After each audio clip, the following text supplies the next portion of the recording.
So now the category 2 is when the events are happening.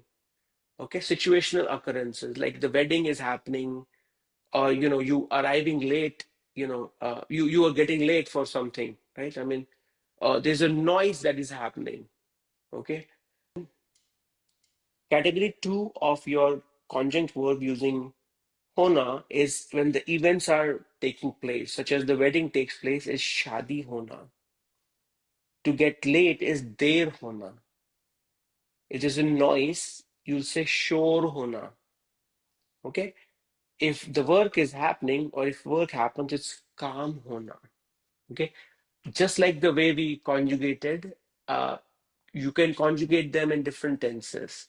The most common one you will hear is it's happening right now in present continuous. Okay? You can, again, as I said, you can use it in future indefinite as well as in the past as well. Okay? So I'll take example. I'll give some examples and I'll take from you. Okay?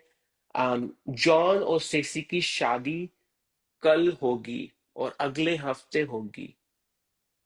Okay, शादी होगी, the wedding will take place. Okay, हमें airport अब चलना चाहिए, नहीं तो बहुत देर होगी.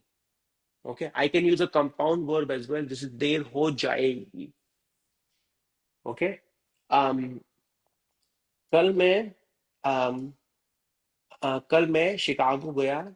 डाउनटाउन में बहुत शोर हो रहा था. बहुत बहुत शोर हो रहा था. Past continuous. एआई की वजह से काम बहुत जल्दी हो रहा है. ओके, मेरा खाना आने में बहुत देर हो रही है. It's taking longer for my food to arrive.